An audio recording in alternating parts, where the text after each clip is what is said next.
মেহরাব আরদিন চৌধুরী ওরফে মেজর সাহেব, আমি আপনাকে ভীষণ ভীষণ ভালোবাসি। আজ থেকে নয়, বা বিয়ের পর থেকে নয়, সেই 4 বছর আগে থেকে আমি আপনাকে ভালোবাসি। যখন আমি ছিলাম এক ষোড়শী কিশোরী, সেই থেকেই মেহরাব নামক মানুষটাকে আমি ভালোবাসি। যখন আমি একদম অবুঝ ছিলাম, ভালোবাসা মানে কি বুঝতাম না, ভালোবাসা কেমন সেটাও জানতাম না, সেই অবুঝ মেয়েটার সব আবেগ, সব অনুভূতি, সব কিছু ছিলেন একমাত্র আপনি। ভালোবাসা মানে আমি মেহরাব নামের মানুষটাকেই বুঝতাম।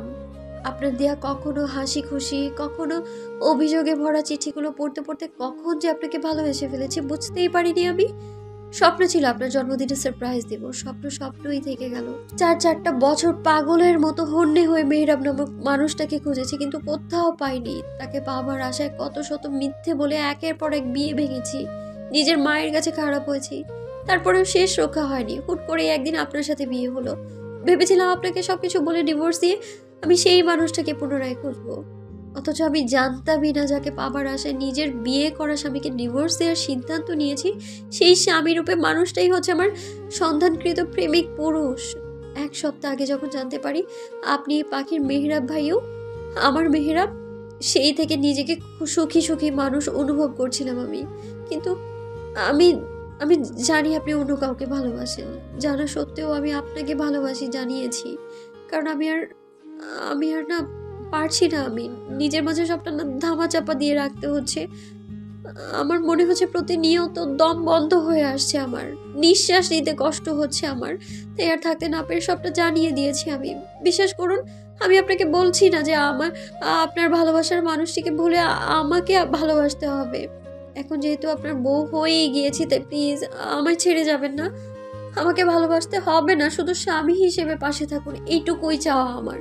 বুকের উপর এক প্রকার পাথর চাপা দিয়ে এক নাগারে সবগুলো কথা শেষ করতেই আভা তার বন্ধ নেত্রদায় উন্মুক্ত করল। ভয়, সংশয়, চাপা কষ্ট সবকিছু একত্রিত হওয়ার ফলে সে তরতর করে ঘামছে। অপরাধীর নাই নত মাথা উঁচিয়ে একবার আরদিনের দিকে তাকাতেই দেখতে পায় আরদিন তার দিকে কেমন ভাবলেশীন চোখে চেয়ে রয়েছে। সেদিক থেকে চোখ সরিয়ে আভা আশেপাশে একবার নজর বুলায়। আভা দেখতে পায় তাদের গাড়িটা একদম নির্জন একটা রাস্তায় দাঁড়িয়ে আছে। কখন যে গাড়িটা থেমে গিয়েছে সে বুঝতেই পারেনি। আভার যেমন ভয় হচ্ছে তেমনি কিছুটা ভালোও লাগছে। আজ কথাগুলো না বলতে পারলে সে হয়তো সত্যি দম বন্ধ হয়ে মারা যেত। তাই আবারও একবার আরতিনের দিকে তাকায়। তখনও আরতিন ভাবলে আরদিন সে বুঝতে পারছে না এই মুহূর্তে তার ঠিক কি প্রতিক্রিয়া দেখানো উচিত। আভার ভালোবাসা পেয়ে খুশি হবে, নাকি আভা তাকে ডিভোর্স দিতে চেয়েছিল বলে রাগ করবে? আভার দিক থেকে ভাবতে গেলে সে ঠিকই ভেবেছে, তাকে পেতে তাকে ডিভোর্স দিতে চেয়েছিল আভা। কতটা ভালোবেসে মেয়েটা তাকে, কিন্তু এত কিছুর পরেও সে খুশি হতে পারছে না। একটা হেতু থেকেই যায়, সে ডিভোর্স কেন দেবে? আজ যদি আরদিন আভার প্রেমিক পুরুষ না হতো তাহলে তাকে তো সত্যি ডিভোর্স দিয়ে ফেলতো আভা। এটা সে কিভাবে ভাবলো? তার কি একটু খারাপ লাগেনি? আজ যদি আভা সত্যিটা না জানতো, যদি আরদিনে আভার মেহরাব না হতো, তাহলে তো তাদের ডিভোর্স হয়ে যেত। এই কথাটা ভাবতে আরদিনের মন খারাপটা জেগে ধরে। এতটা খুশির মাঝেও সে খুশি হতে পারছে না। তার ইচ্ছে করছে আভাকে কষিয়ে দুটো থাপ্পড় মারতে এবং বলতে, আমি যদি তোর মেহরাব না হয়ে শুধু স্বামী হতাম তাহলেও তোকে কখনো ছাড়তাম না। তুই যেমন আমাকে পাওয়ার জন্য আমাকে ডিভোর্স দিতে চেয়েছিলে, এখন সত্যিটা জানার পর আমি কাউকে ভালোবাসি জেনেও আমার স্ত্রী হয়ে থাকতে চাচ্ছিস, সেমনি আমিও তোর সত্যিটা জানার পর কখনোই তোকে ছাড়তাম না। যতই তোর 4 বছরের ভালোবাসা থাকুক না কেন, তোকে আমার সাথেই থাকতে হতো। আমার স্ত্রী হয়ে আমাকে ডিভোর্স দিতে চেয়েছিলে, এখন দেখো আমি কি করি। মনে মনে কতগুলো সাজিয়ে মনে গেঁথে রাখলো সে। মুখে কিছু বলল না, কোনো রকম টু শব্দটুকু না করে গাড়ি স্টার্ট দিয়ে তারা গন্তব্যে পৌঁছায়। আরদিনকে রাখতে দেখে আভাও টু শব্দ করেনি। আরদিন আভা ব্যতীত সকলে অনেক আগে বাসায় পৌঁছে যায়। তাদের যেতে বিকেল গড়িয়ে সন্ধে হয়। সেটাই যেতে প্রথম শ্বশুর বাড়িতে আসা নিয়ে যত রকম রিচুয়ালস ছিল সে সব পূরণ করে আরদিন, অতঃপর তাকে আভার রুমে যেতে দেওয়া হয়। গাড়িতেও দুজন নিশ্চুপ ছিল, বাড়িতে আসার পরও দুজন নিশ্চুপ থাকে। রুমে যেতে আভা ওয়াশরুম দেখানোর আগে আরতি নিজে ওয়াশরুম খুঁজে ফ্রেশ হতে চলে যায়। রুমে অ্যাটাচ বাথরুম, তাই সমস্যা হয়নি খুঁজতে। ফ্রেশ হয়ে বেরিয়ে কোনো কথা না বলে আরদিন তুবাদের সাথে আড্ডা দিতে চলে যায়। এদিকে আভা নির্বাক কিছুক্ষণ বসে থেকে রাতে খাবার খেয়ে কিছুক্ষণ আড্ডা দেয় সকলে। আড্ডা চলাকালীন নিধির নীরাকে একেবারে এক এক রকম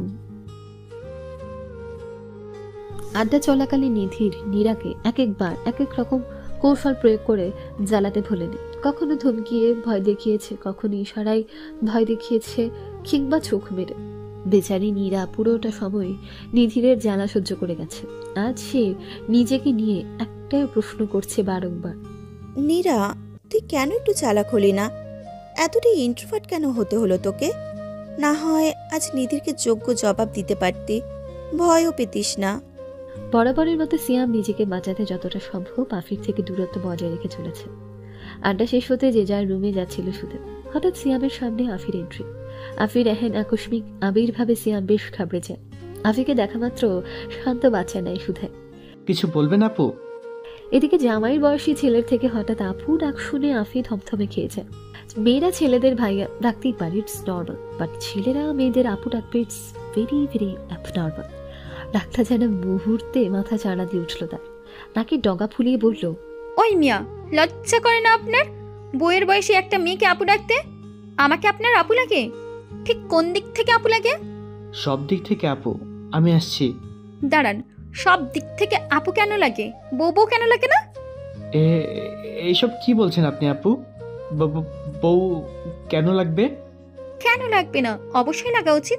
আর এমন তোতলাচ্ছেন কেন? আচ্ছা, সেদিনকার এক পাঞ্চ খেয়ে নাকের সাথে সাথে চোখ কানও খুলে গেছে নাকি আপনার? যার দরুন বুঝতেই পারছেন না কাকে কি বলবেন।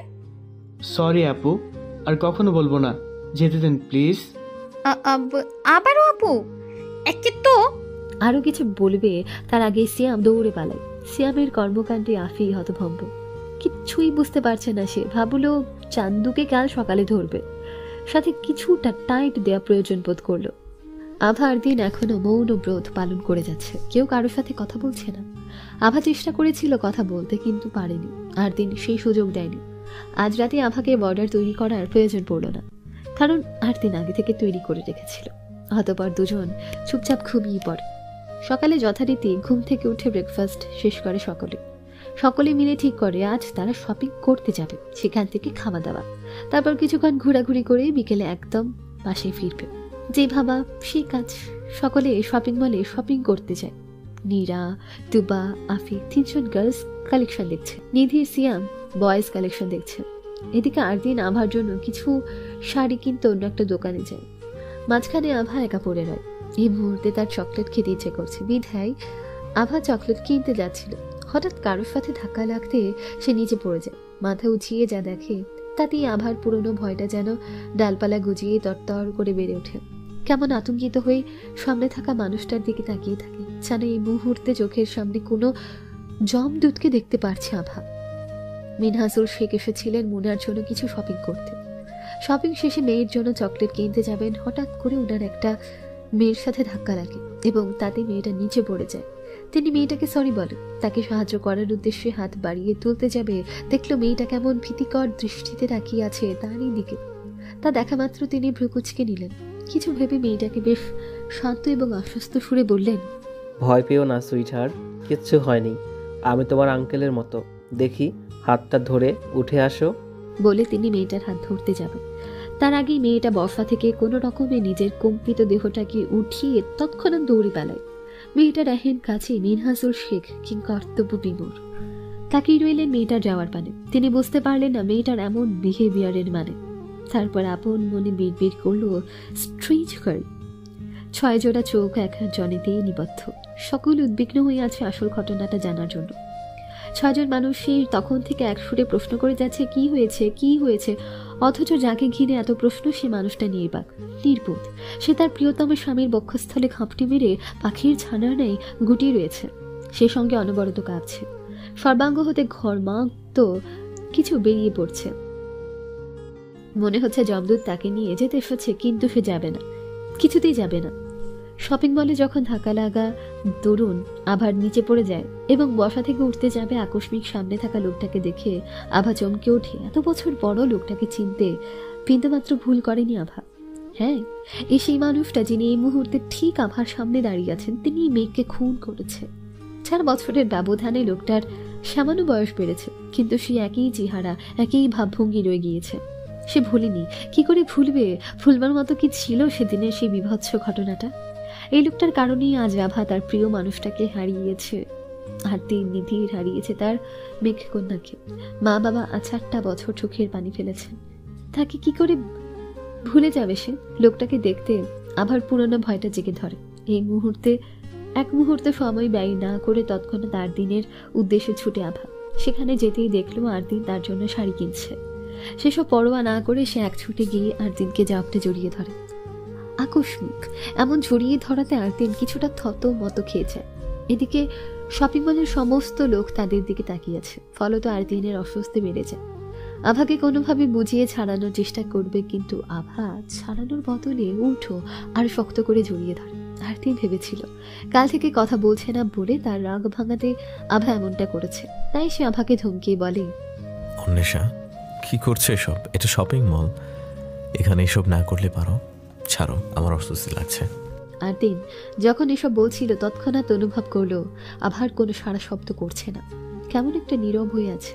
আভাকে ছাড়িয়ে তাকে দেখতে দেখলো আভা অচেতন হয়ে পড়েছে। চট জলদি আভাকে কোলে করে শপিং মল থেকে বেরিয়ে গাড়িতে নিয়ে বসায়। নিধির, আফিদের সকলকে ফোন করে পার্কিং লটে ইমিডিয়েটলি চলে আসতে বলে।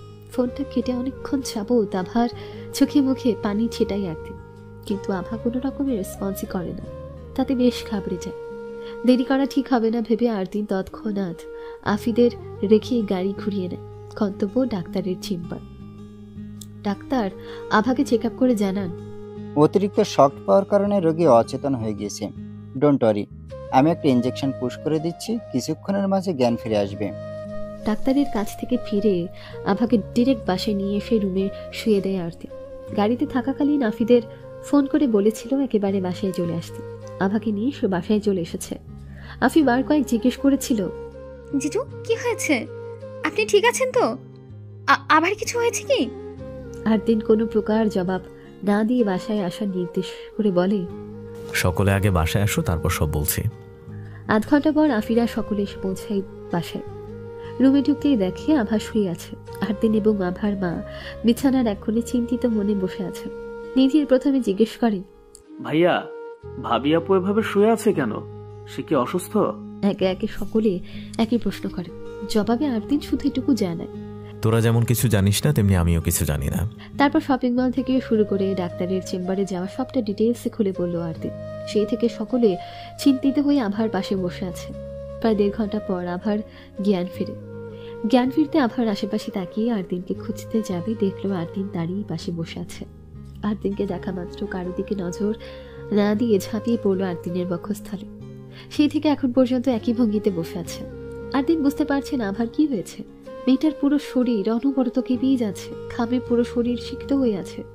এখনই যেন কেউ কোনো রকম প্রশ্ন না করে তাই সকলকে ইশারায় চুপ থাকতে বলল। অতঃপর আভাকে খুব শান্ত সুরে ডাকলো, অন্বেষা, তাকাও আমার দিকে। কি হয়েছে তোমার? কিছু দেখেছো কি? ভয় পেয়েছো? দেখো আমি আছি, তাকাও আমার দিকে, বলো কি হয়েছে? কেউ খারাপ কিছু বলেছে? আমি কথা দিচ্ছি সবাইকে শাস্তি দিব। বলো আমায় কে কি বলেছে বা কি দেখে ভয় পেয়েছো? আরদিনের প্রশ্নে কিছুক্ষণ আগে নেয় বসে রইল আভা। বেশ সময় নিয়ে মুখে বলল, আমি আমি ওই লোকটাকে দেখেছি। হ্যাঁ দেখেছি, শপিং মলে তার সাথে আমার ধাক্কা লেগেছিল। লোকটা আর কিছু বলতে পারলো না। তার আগে আরদিনের বুকে মুখ লুকালো। আভার কথা পুরোটা বুঝতে না পারলেও আংশিক বুঝতে পেরেই শুধালো, কোন লোকের সাথে কথা বলছো? কাকে দেখেছো? পরিষ্কার করে বলো। ভয় পেলে কিভাবে হবে? সকলে উস্কো খুস্কো করছে পুরোটা জানার জন্য। অনন্তর আভা যা বলল তাতে আরদিন ব্যতীত বাকি সকলে কর্তব্য বিভোর আশ্চর্যের চরম পর্যায়ে অতিক্রম করে। অপরদিকে আরদিনের মুখের অভিব্যক্তি ধীরে ধীরে পাল্টে যায়। মুহূর্তে সে পরিণত হয়ে এক দাবা নলে। তার এমন অভিব্যক্তি কেউ না দেখলেও নিধির ঠিকই ভাই রাগে লাল হয়ে যাওয়া হিংস্র মুখটা দেখতে পেল। অবশ্য তারও যে রাগ হচ্ছে না তা নয়, খুব হচ্ছে। পারলে পশুটাকে খণ্ড খণ্ড করে কুকুরকে খেতে দেয়। আভা তখন বলেছিল, আমি আজ মেঘের খুনিকে শপিং মলে দেখেছি, তার সাথে আমার ধাক্কা লেগেছিল। অতঃপর পুরো ঘটনা ক্রমানুসারে বলল। আর তা শুনেই আর দিনের ভেতরকার ঘুমন্ত হিংস্র সত্তাটা যেন জেগে ওঠে। সে অত্যন্ত ক্ষিপ্ত হয়ে ওঠে। আভাকে জিজ্ঞেস করে, অন্বেষা, তোমাকে যদি আমার সাথে এক্ষুনি কোথাও যেতে বলে যেতে পারবে? সুস্থ তুমি? আভা মাথা উপর নিচ করে বোঝায় সে যেতে প্রস্তুত। এবং সুস্থও আছে। আভার সম্মতি পেয়ে আরদিন আভাকে নিয়ে রুম থেকে বেরিয়ে যায়। যাওয়ার আগে নিধির এবং সিয়ামকে উদ্দেশ্য করে বলে লাগেজ গুছিয়ে তারা যেন বাসায় ফিরে যায়। হঠাৎ তাদের এভাবে ফিরে যেতে দেখে আভার মা তিনি জিজ্ঞেস করেন, আর দিন এসব কি বলছো বাবা? কালকেই আসলে আর আজই চলে যাচ্ছ? আর একটা দিন থেকে যাও বাবা। শাশুড়ি মার প্রশ্নে আরদিন জানায়, ক্ষমা করবেন মা, আজ আর থাকতে পারছি না। ইনশাল্লাহ ছুটি পেলে অন্য একদিন আসবো। আর আগামীকালে আমার ছুটি শেষ, তখন আর কিছুই করতে পারবো না মা। তাই আজকাল যেটুকু সময় আছে সেটুকু সময় আবার সাহায্যে মেঘ খুনির হদিস আমাকে খুঁজে বের করতে হবে। সময় বেশি নেই, ফিল্ডে চলে গেছে, একদমই সময় পাবো না মেঘের খুনিকে নিয়ে ভাবার। তাই আজই চলে যেতে হচ্ছে, আটকাবেন না মা। আরদিনের এমন যৌক্তিক কথা শুনে তিনি আর বারণ করেননি, বললেন, আচ্ছা ঠিক আছে বাবা, আজ ছেড়ে দিচ্ছি, ছুটি পেলে আবার কিন্তু আসবে, কথা দাও। শাশুড়ির ভালোবাসায় আরদিন কিছুটা হাসি নিয়ে বলে, আসবো মা, তোমরা দুজন আমাদের লাগেজ সহ নিয়ে যেও। আমি আর অন্বেষা কিছুক্ষণ পরে বাসায় ফিরছি। কথাটা শেষ হতে আরদিন আভার হাত ধরে রুম থেকে বেরিয়ে যায়। আভাকে গাড়িতে বসিয়ে নিজেও ড্রাইভিং সিটে বসে গাড়ি স্টার্ট দেয়। পুরোটা সময় আভা একদম নিশ্চুপ রইল, কোনো প্রশ্নও করেনি এবং কি তারা এই মুহূর্তে ঠিক কোথায় আছে সে সম্পর্কেও অবগত নয়। জানার ইচ্ছে পোষণও করলো না। পুরোটা সময় আরদিনের দিকে তাকিয়ে রইল, বোঝার চেষ্টা করছিল আরদিন এখন কি ভাবছে। এত কিছু জানার পরও উনি কোনো প্রকার কেন প্রতিক্রিয়া দেখাননি? উনি স্বাভাবিক আছেন তো? প্রশ্ন করলো, আপনি ঠিক আছেন তো? আমাকে নিয়ে ভেবো না, আমি একদম স্বাভাবিক আছি। বেশ কিছুক্ষণ পর দুজন শপিং মল এসে পৌঁছে। আরদিন গাড়ি থেকে নেমে আভাকে নামতে সাহায্য করে। দুজন সোজা কন্ট্রোল রুমে চলে যায়। কন্ট্রোল রুমে যেতে আভা কিছুটা আন্দাজ করতে পারলো তারা ঠিক কি কারণে এখানে এসেছে। উনি সিসিটিভি ফুটেজ চেক করতে চান, এসের জন্যই এখানে আসা। কন্ট্রোল রুমে পৌঁছাতে আরদিন গার্ডকে আভার কথা অনুযায়ী শপিং মলের চতুর্থ তলার ডান দিকে সিসিটিভি ফুটেজ দেখাতে বলে। গার্ডস প্রথমে দেখাতে অমত পোষণ করলে পরক্ষণে আরদিনের আসল পরিচয় জানতে পেরে দেখাতে বাধ্য হয়। সিসিটিভি ফুটেজ আসতে আরদিন কিছুটা অস্থির হয়ে পড়ে, কিন্তু যতটা আগ্রহ অস্থিরতা নিয়ে ফুটেজ চেক করেছিল নিমিষেই তা নিয়ে গেল। কারণ ফুটেজে লোকটাকে ভালোভাবে বোঝাই যাচ্ছিল না, তার পেছন দিকটাই শুধু দেখা যাচ্ছিল। অনেক চেষ্টা করেও লোকটাকে দেখার কোনো রকম সুযোগ পেল না আভা বা আরদিন কেউ। অগত্যা হতাশ চিত্তে সেখান থেকে দুজন বেরিয়ে পড়ে। আভাও নিরাশ হয়, আজ এত বছর পর লোকটাকে এসে দেখলো, কিন্তু তার বেকুবের জন্য লোকটাকে হারিয়েও ফেললো। আজ যদি ভয় পেয়ে দৌড়ে না চলে যেত তাহলে লোকটাকে ফলো করে হলেও তার সম্পর্কে কিছু অন্তত ধারণা করতে পারত। ব্যাপারটা হলো যে তীরে এসে তরি ডুবার মতো। সময় ও স্রোত কার জন্য অপেক্ষা করে না, সময় বয়ে যায় মুহূর্তের অনুকূলে, স্রোত যায় নদীর প্রবাহের আলোড়নের মাধ্যমে। সময় এবং স্রোত তার নিজের সত্তায় চলমান, সচেষ্টতা দুটোর কোনোটাই প্রতিরোধে সক্ষম নয়। সেদিনে সেই ঘটনার পর কেটে যায় পুরো 1 মাসেরও বেশি সময়। সেদিন শপিং মল থেকে ফিরতে আরদিন কেমন একটা গম্ভীর মুখে চিত্ত ধারণ করে নেয়। সর্বক্ষণ কিছু একটা ভাবার প্রয়াস, মাঝে মধ্যে অন্যমনস্ক হয়ে যায়। কিছু জিজ্ঞাসা করলে আমি ঠিক আছি ছোট্ট বাক্যটা উচ্চারণ করে প্রশ্নটা এড়িয়ে যাবার অভিপ্রায়। আভাও চেষ্টা করেছিল কি হয়েছে জানবার জন্য, বরাবরই তাকে ব্যর্থতা স্বীকার করতে হয়েছে। ক্ষণকালে আরদিনের এমন বৈচিত্র্য রূপ আভার বিশ্বাসে বোধগম্যতার বাইরে, তবুও নিজের কাঠিন্যতা বজায় রেখে পুরোপুরি স্বাভাবিক থাকে সে। কিন্তু ভেতরটা যেন তার তপ্ত অনলে দহন হচ্ছিল। একজন মানুষকে এক প্রশ্ন 1 বার 2 বার বড় জোর 3 বার করা যায়, কিন্তু সে একই প্রশ্ন বারবার করার সত্ত্বেও অপর মানুষটা যখন নিশ্চুপ থাকে তখন তাকে কিছু জিজ্ঞাসা করাটা অযৌক্তিক, অমার্জিত। আভা নিজেকে বোঝায় আরদিন হয়তো তাকে ঘৃণা করে, অতএব সে সবকিছু থেকে নিজেকে গুটিয়ে নিতে আরম্ভ করে। প্রয়োজন ব্যতীত আরদিনের সাথে তেমন বাক্য ব্যয় করে না। আরদিন সে বুঝতে পারছে তার এই ধরনই, তার শ্যামময়ী তার আচরণে ভীষণ অসন্তুষ্ট। সবকিছু জানা সত্ত্বেও সে কোনো রকম সহানুভূতি দেখাতে নারাজ। শ্যামই রেগে আছে, থাকুক একটু রেগে। সে দেখতে চায় তার এই ধরনের ধৈর্য শক্তি কতটুকু হলে মেয়েটা ভেঙে পড়বে না, নিজের কাঠিন্যতা বজায় রাখতে সক্ষম হবে। এই মুহূর্তে আরদিন যে বিষয়টা নিয়ে ভাবছে তাতে যদি সফলতা অর্জন করতে পারে তাৎক্ষণিক সে তার এই ধরনের তার শ্যাম সুন্দরী শ্যামাঙ্কিনী রাগ ভাঙাতে কুণ্ঠাবোধ করবে না। দরকার পড়লে আভাকে কোলে চড়িয়ে পুরো বাড়ি ঘুরাবে। অতএব কোলে চড়তে হলেও তাকে একটু কষ্ট পাওয়া দরকার। এটা তার শাস্তি, আরদিনকে ডিভোর্স দিতে যাওয়ার শাস্তি। পরবর্তী দিন আরদিনের ছুটি জেনেও সে অফিসে যায়, সঙ্গে সিয়ামকেও ডাকে। অফিসে বসে আরদিন সিয়াম কি একটা বিষয় নিয়ে বেশ কিছুক্ষণ আলোচনা করে। অতঃপর দুজন সিদ্ধান্ত নেয় যা করার অতি দ্রুত এবং পরবর্তী মাসে করা অতীব জরুরি। 1 মাস পর। মা, আমাদের রিসেপশন বাকি ছিল, বিয়েটাও তাড়াহুড়োর মধ্যে করে ফেলেছি। আত্মীয় স্বজনদের তেমন জানানো হয়নি। ভাবছি এই সপ্তাহে রিসেপশনটি করে নিলে কেমন হবে। অন্বেষা এমনিতে বিয়েটা নিয়ে রেগেছিল। বিয়ে নিয়ে মেয়েদের কত স্বপ্ন থাকে, তার কোনো স্বপ্নে আমরা পূরণ করতে পারিনি। রিসেপশন যদি বেশ জাঁকজমকভাবে করি তাহলে মেয়েটা খুশি হবে, সাথে সকলের সাথে ওর পরিচয়টাও হয়ে যাবে। এতে আপনার মতামত কি? মিসেস চৌধুরী কিছুক্ষণ ওনার ছেলের পানে তাকিয়ে রইলেন। উনি যতদূর আরদিনকে চেনে বা জানে, আরদিন কখনোই জাঁকজমক কিছু পছন্দ করে না। বিশেষ করে মেঘ চলে যাবার পর থেকে আজ পর্যন্ত তেমন কোনো অনুষ্ঠান হয়নি চৌধুরী বাড়িতে। বলা বাহুল্য আরদিন হতে দেয়নি। সর্বদা খুব স্বল্প আয়োজনে নিজেদের সব অনুষ্ঠান অবসান করার প্রয়াস হল। আজ হঠাৎ কি হলো? সত্যি কি আরদিন জাঁকজমকভাবে আর তাদের রিসেপশনটা করতে যাচ্ছে, নাকি এই পেছনেও কোনো হেতু রয়েছে? সত্যি কি আভার জন্য এমনটা করতে যাচ্ছে? তাই উনি তার ছেলেকে জিজ্ঞেস করলেন, আরদিন, তোকে আমি যতটুকু চিনি তুই কখনো জাঁকজমক কিছু পছন্দ করিস না। তাহলে আজ কি এমন হলো যার দরুন তুই বেশ বড় করে তোদের রিসেপশনটি করতে চাইছিস? আমি খুব ভালো করে অনুমান করতে পারছি তুই আভার কথা ভেবে এসব করতে চাইছিস না।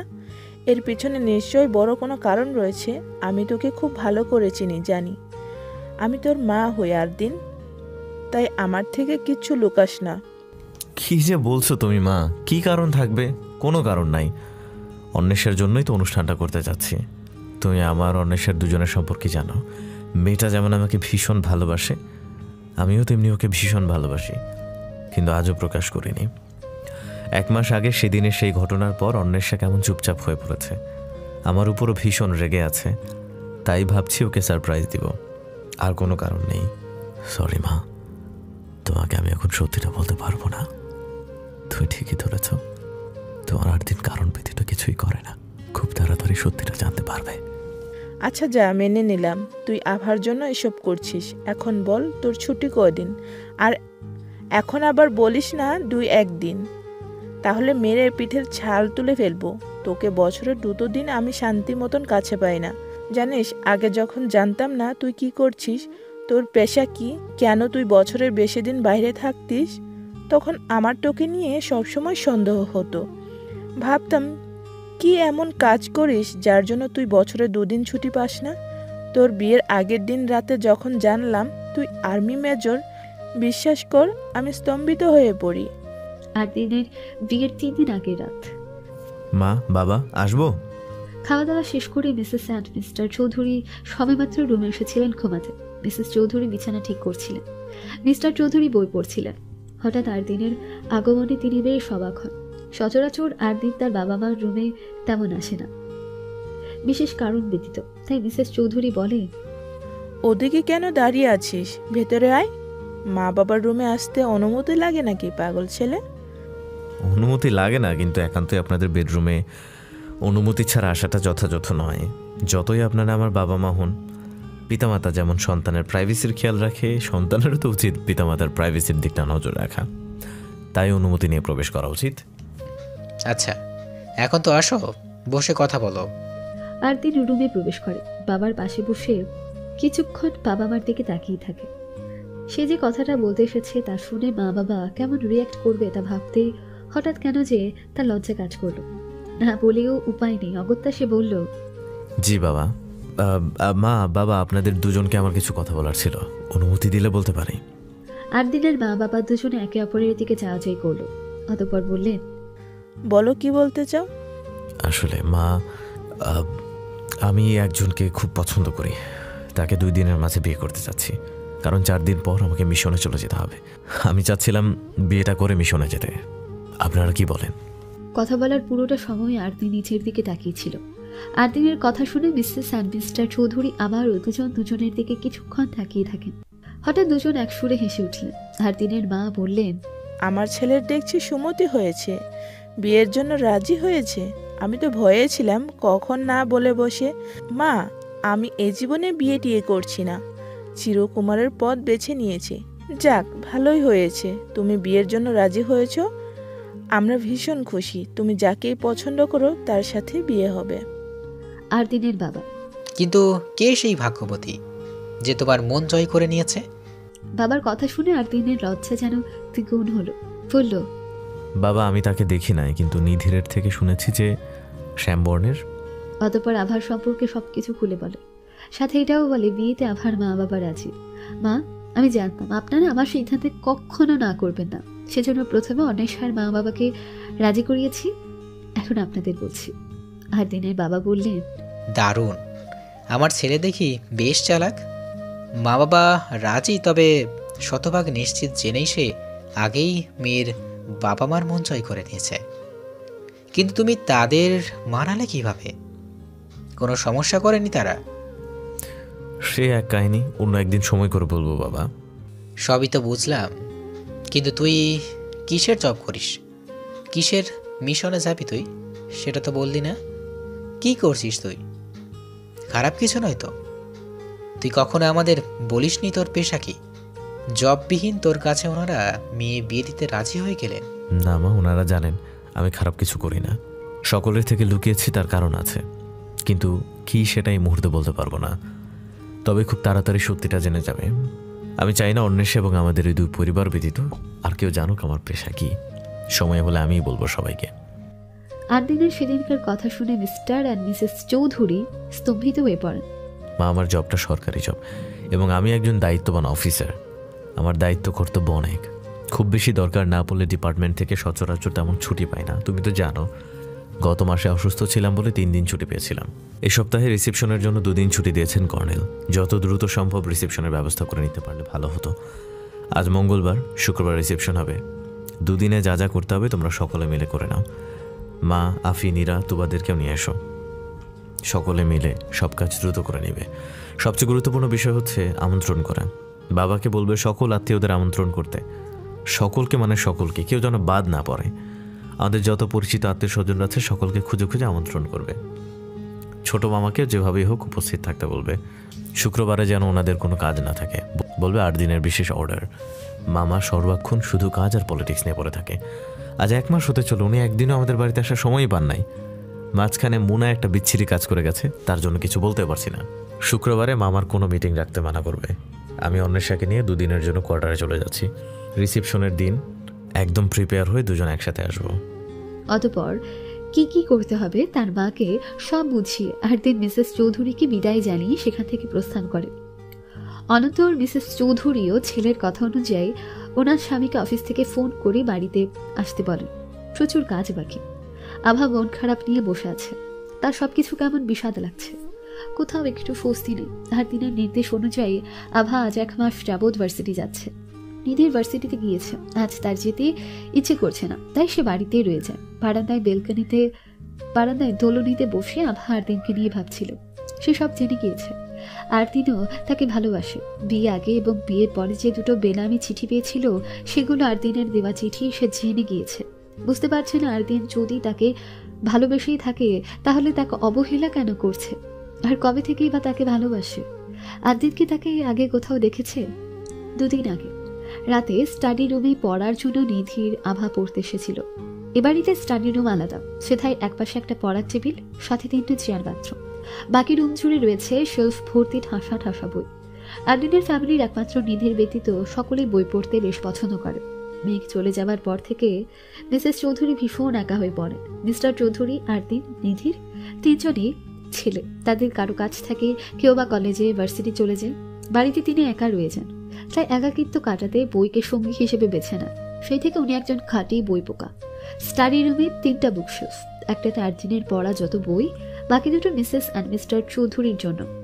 আরদিন তার বই কারো স্পর্শ নিষেধ। কৌতূহল দাবি রাখতে না পেরে আভা একটা বই নিয়ে পড়তে বসে। বইয়ের পৃষ্ঠা উল্টেই পাল্টিয়ে দেখতে আভা নজর পড়ে বইয়ের একদম শেষ পৃষ্ঠায় কিছু লেখা। লেখাগুলো পড়তে আভা আনন্দে আবেগ প্রবণ হয়ে ওঠে। একে একে বেশ কিছু বই নেড়ে ছেড়ে দেখতে সে বুঝতে পারে আরদিনও আভাকে ভালোবাসে। বিশেষ করে হৃদহরণী শব্দটা তাকে নাড়িয়ে তোলে, কারণ বেনামি চিঠিতে হৃদহরণী নামটা বিশেষ উল্লেখ ছিল। অন্বেষা, শুনছো?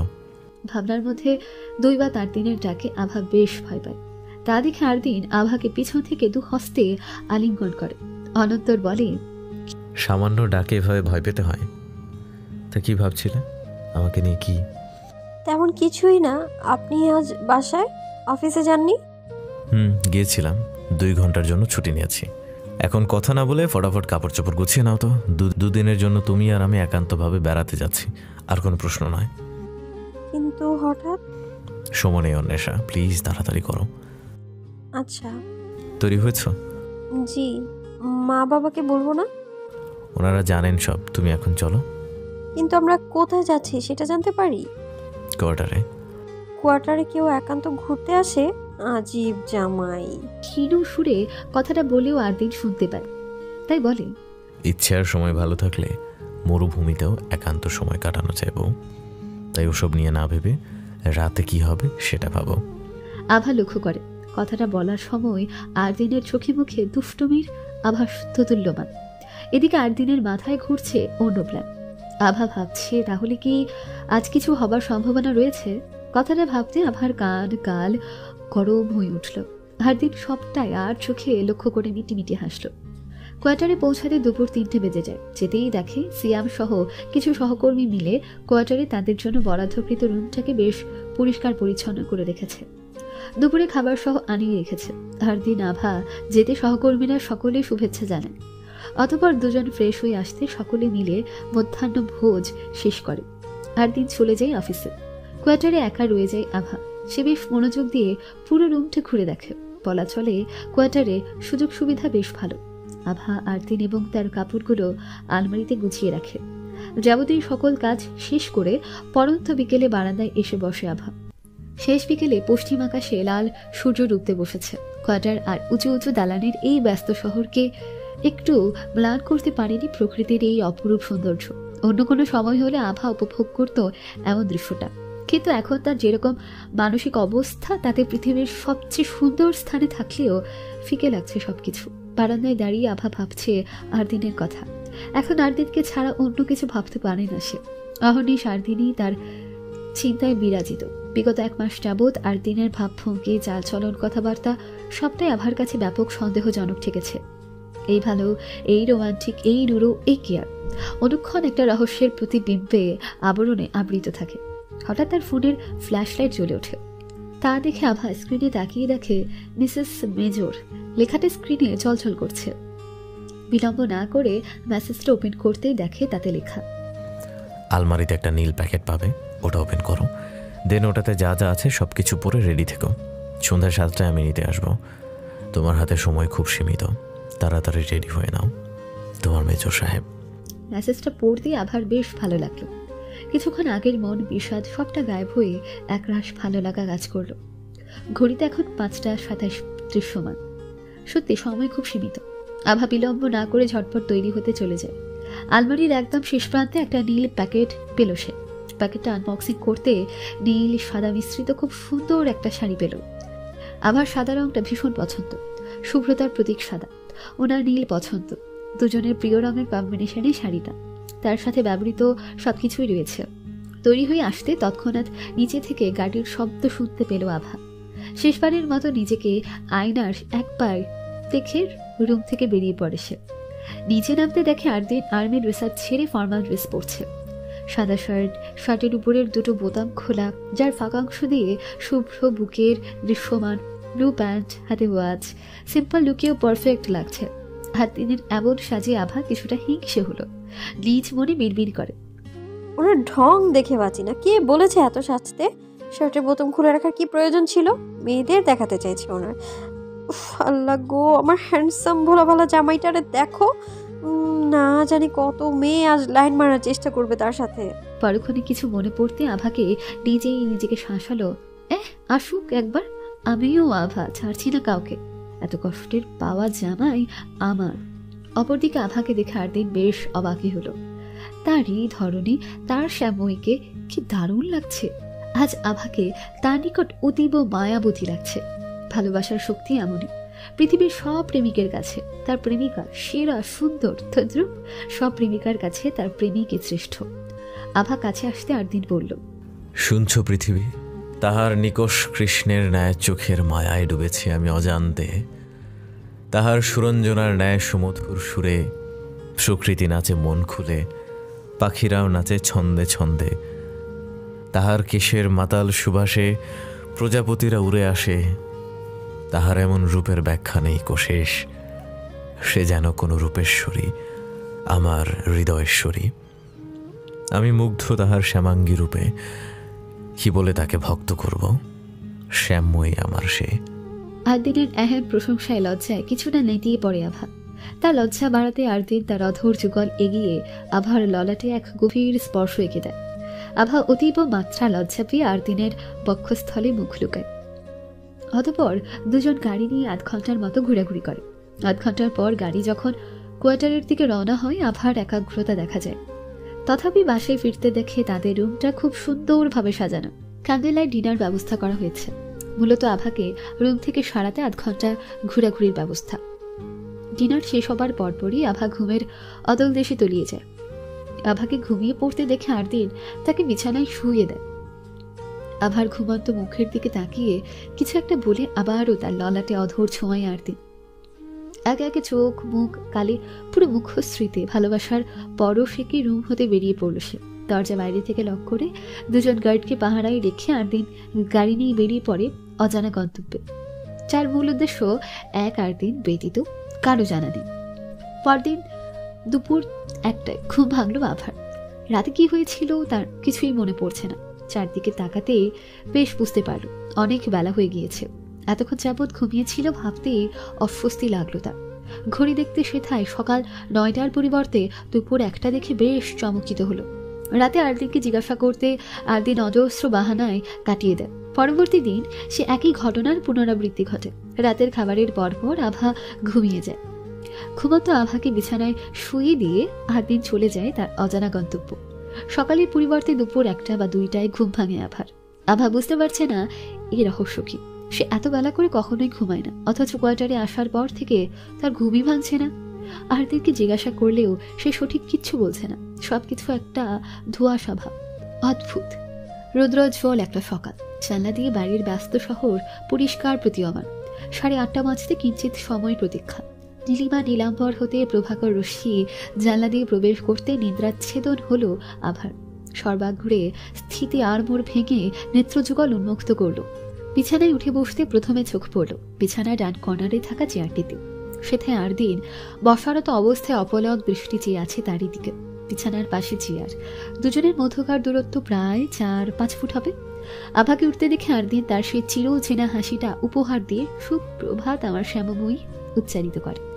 সকাল সকাল এমন ভালোবাসাময় আদুরে ডাকে আভার দুদিনকার বিষণ্ণতা কখন যে নিয়ে গিয়েছে সে অনুমান করতে পারল না। এই মুহূর্তে বেশ ভালো লাগছে আভার। নিজের সবটুকু দিয়ে সেও একটা মিষ্টি হাসি উপহার দিল আরদিনকে। বলল, সুপ্রভাত আমার মেজর সাহেব।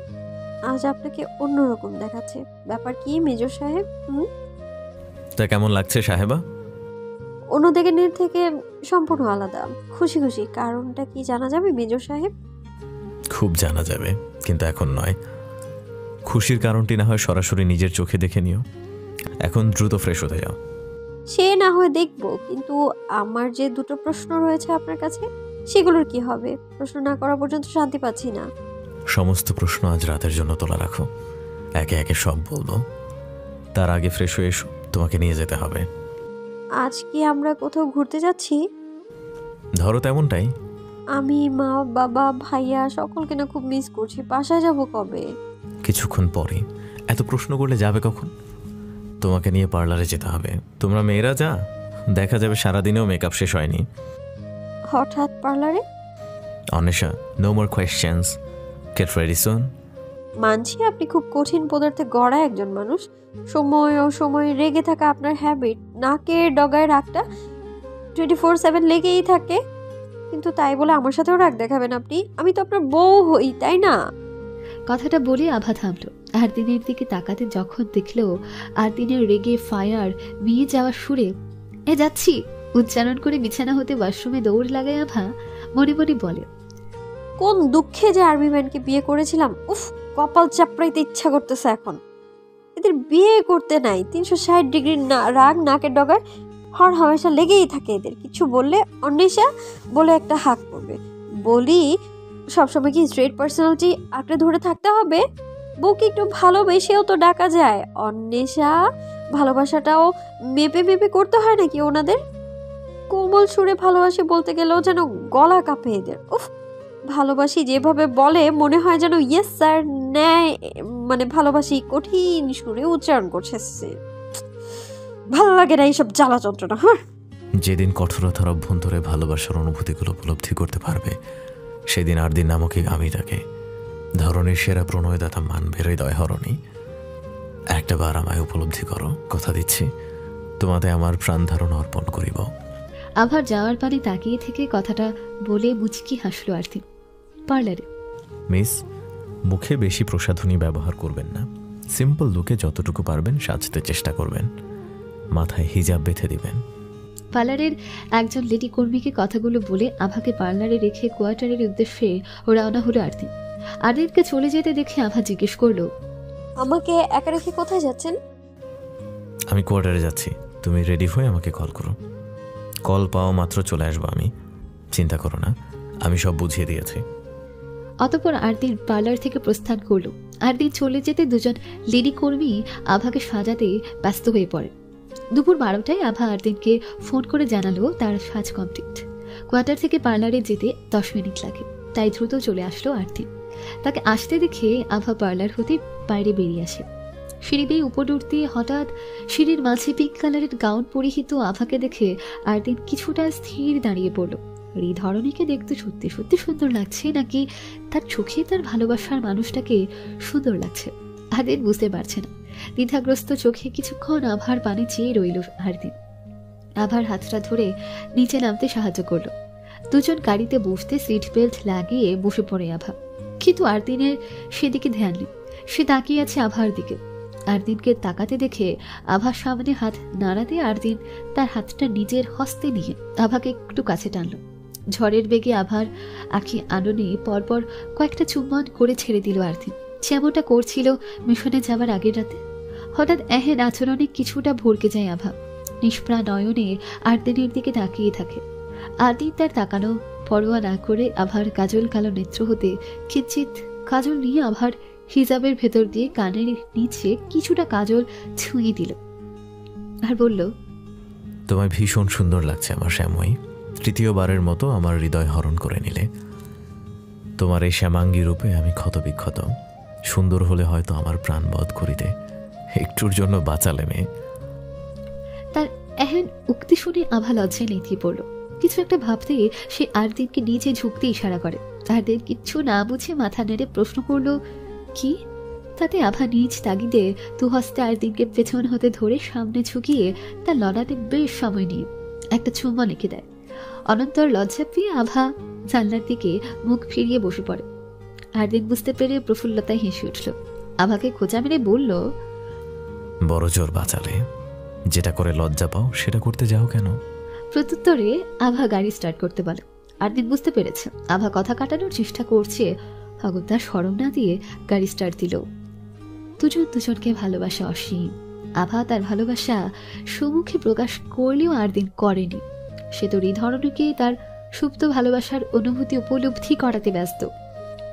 একবার বুঝতে পারলে তাকে মুখে বলতে হবে না, সময় অসময়ে তার ভালোবাসা অনুভব করবে আভা। চৌধুরী ম্যানশন পৌঁছতে আভা কি কর্তব্য বিমূঢ়। আজ তাদের বাসায় কি সে বুঝতে পারছে না। বাড়িময় মেহমানে ভর্তি, কোথাও কিঞ্চিত পরিমাণ ফাঁক নেই, চারপাশে মানুষ কিচকিচ করছে। কোয়ার্টারে থাকা সেদিনকার সেই সহকর্মীগুলোও উপস্থিত আছে। প্রশ্নসিদ্ধ দৃষ্টিতে চাইল আভা। আরদিন তাকে মাথা নেড়ে আশ্বস্ত করে। গাড়ি হতে নেমে আভাকে নামতে সাহায্য করলো। আভা আরদিন দুজনকে আসতে দেখে চৌধুরী মেনশনে শোরগোল পড়ে গেল। সকলে একসঙ্গে বেরিয়ে আসলো। সকলকে একসাথে দেখে আভা যেন প্রাণ ফিরে পায়। কিন্তু সবার মাঝখান হতে যখন মিস্টার সাদমান হক বেরিয়ে আসেন, তা দেখা মাত্র আভা চমকের শীর্ষে পৌঁছে যায়। কোনো দিকে না তাকিয়ে এক ছুটে বাবাকে প্রগাঢ়ভাবে জড়িয়ে ধরে। আজ 4টে বছর পর আভা তার বাবাকে দেখছে, ছুতে পারছে। তার যেন বিশ্বাস হচ্ছে না।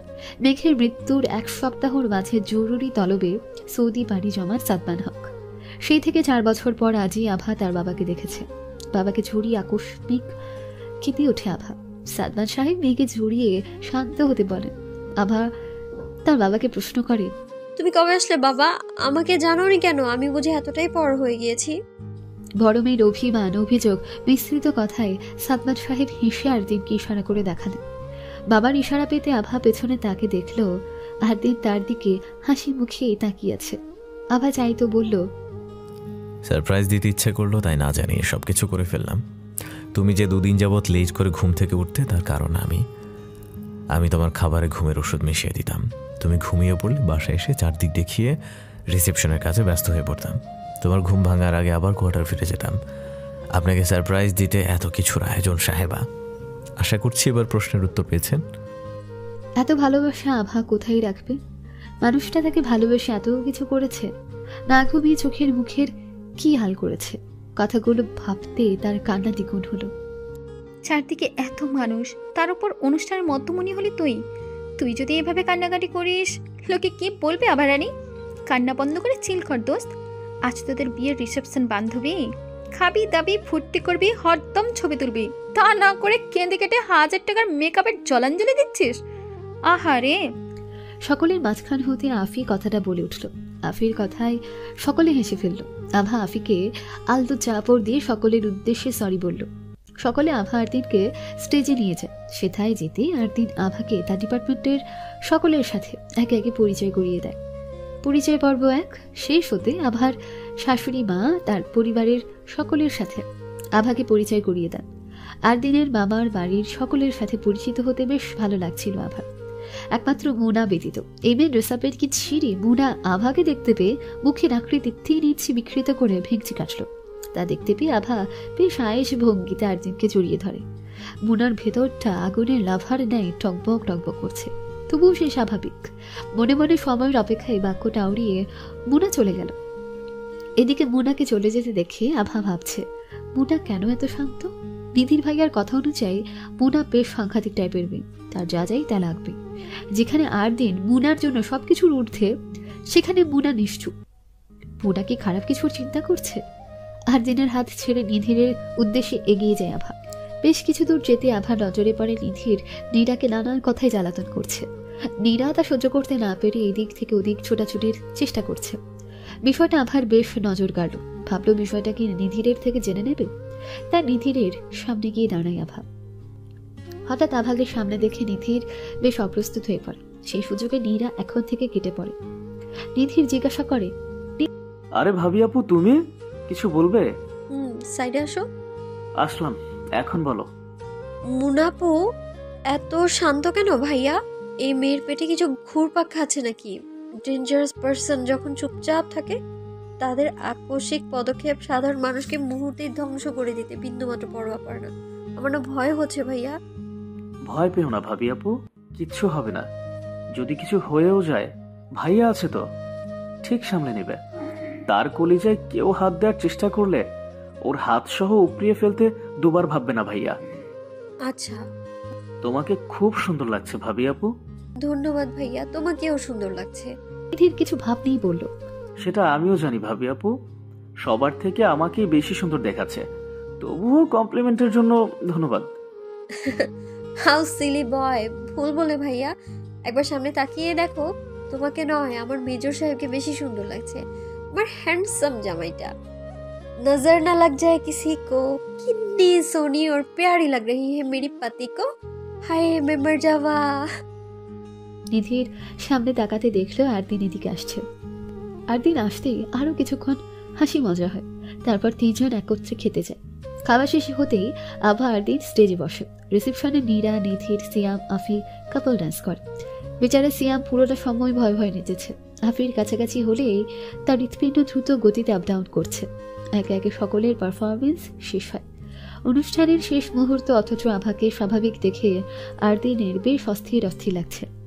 আভা কেন কোনো রিয়াক্ট করছে না? আত্মীয় ভরা চৌধুরী মেনশনের কোনো না কোনো গেস্টকে দেখে আভার এতক্ষণ একটু হলেও প্রতিক্রিয়া দেখানোর কথা ছিল। তাদের রিসেপশনে এমন কেউ বাদ নেই যে আসেনি। আত্মীয় স্বজনদের নিজ তাগিদে আরদিন স্পেশালভাবে রিসেপশনে হাজির করিয়েছে। যে উদ্দেশ্যে এত কিছুর আয়োজন করা হয়েছে তার কিছুই এখনো হয়নি। কেন? আর কে বাদ রয়ে গিয়েছে তার মাথায় ঢুকছে না। আরদিন অপেক্ষমান। একটাবার, শুধু একটাবার আভা প্রতিক্রিয়া দেখার জন্য। আরদিন যখন সেসব ভাবছিল, অপরদিকে মোনার বাবা মিস্টার মিনহাসুল শেখ ততক্ষণে রিসেপশনে এসে উপস্থিত হন। শেষ মুহূর্তে তিনি এসে পৌঁছান। আসতে প্রথমে বোন মিসেস শায়লা চৌধুরীর কাছে দেরি করার জন্য ক্ষমা চাইলেন। শায়লা চৌধুরী ছোট ভাইয়ের সাথে মান অভিমান কাটিয়ে আভার সাথে পরিচয় করিয়ে দিতে স্টেজের দিকে এগিয়ে যান তিনি। মাঝপথে আরদিনকে পেয়ে তাকেও সাথে নিয়ে এগোয়। আরদিন তার ছোট মামার সাথে কথা বলতে বলতে এগিয়ে যাচ্ছিল। স্টেজে উঠে মিসেস চৌধুরী আভাকে নিজের কাছে ডাকলেন। আভা তখন তুয়ার সাথে কথা বলছিল। শাশুড়ির ডাক শুনে হাসি মুখে ফিরতে আকস্মিক শাশুড়ি আর আরদিনের পাশে সেই মানুষটাকে দেখতে পেয়ে আভা ভয় পেয়ে যায়। মনে হচ্ছে সে মরে যাচ্ছে। সর্বাঙ্গে তার কাঁপুনি দিয়ে ওঠে। হাঁপাতে হাঁপাতে লোকটার দিকে ইশারা করে। উনি শব্দটা উচ্চারণ করতেই তার মাথা চক্কর দিয়ে ওঠে। আপনার চেষ্টা করেও ব্যর্থতা স্বীকার করে অবচেতন হয়ে স্টেজে ঢলে পড়ে আভা।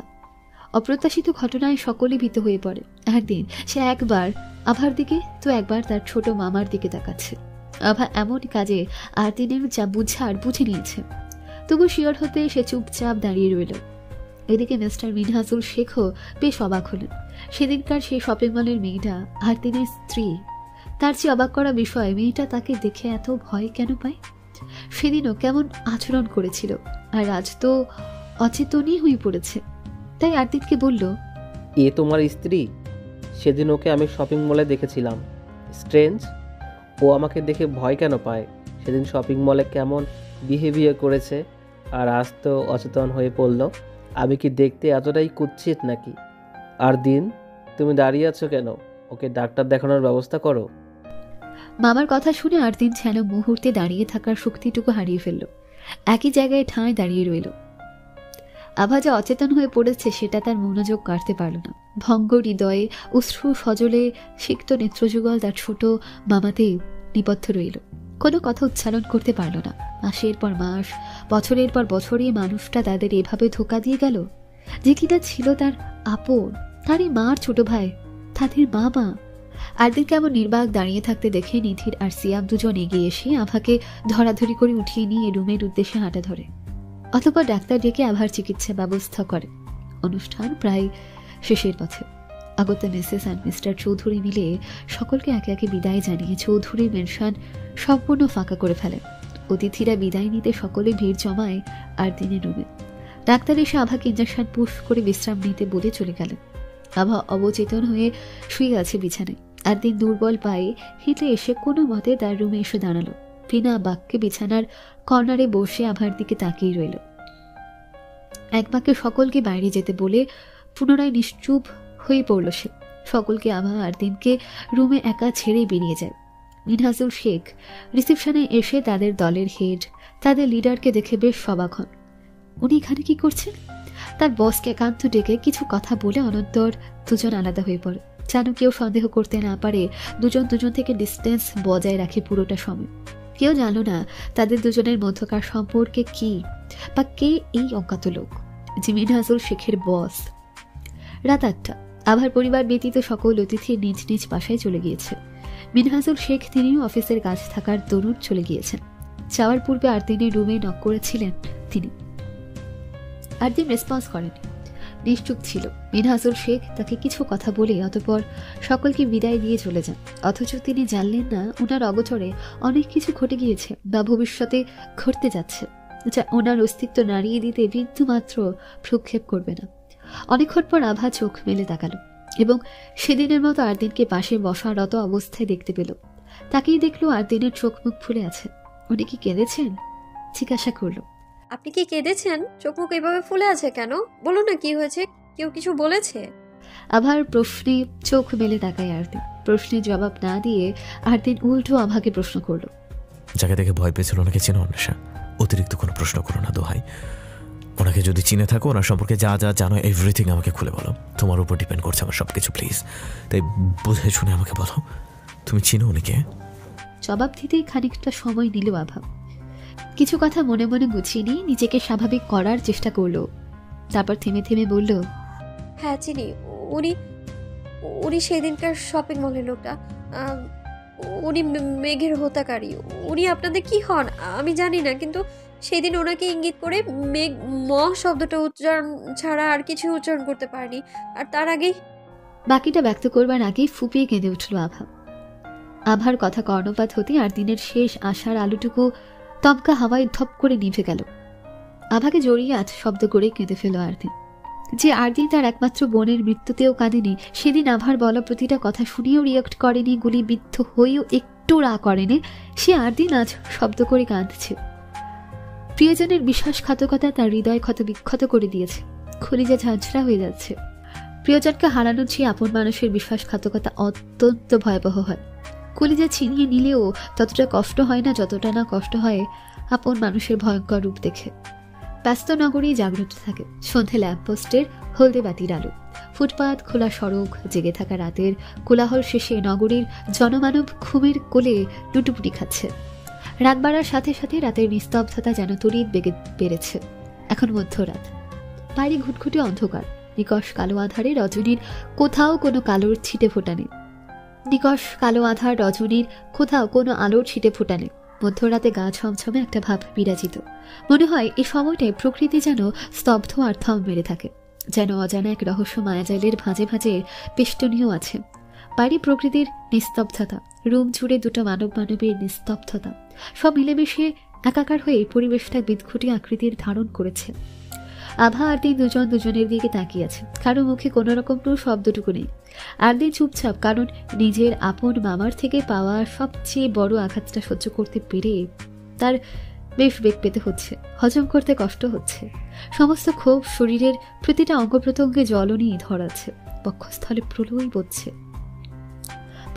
প্রলয় হচ্ছে। অপরাধে আভার বিশ্বাস হচ্ছে না স্বার্থের জন্য মামা তার স্বীয় ভাগ্নিকে হত্যা করতে পারে। এতটুকু বিবেকে বাঁধেনি, মনস্তাপ বলতে কিছুই নেই। আর দিনের দিকে চেয়ে আভা শুধালো, লোকটা কি সত্যি আপনার স্বীয় মামা?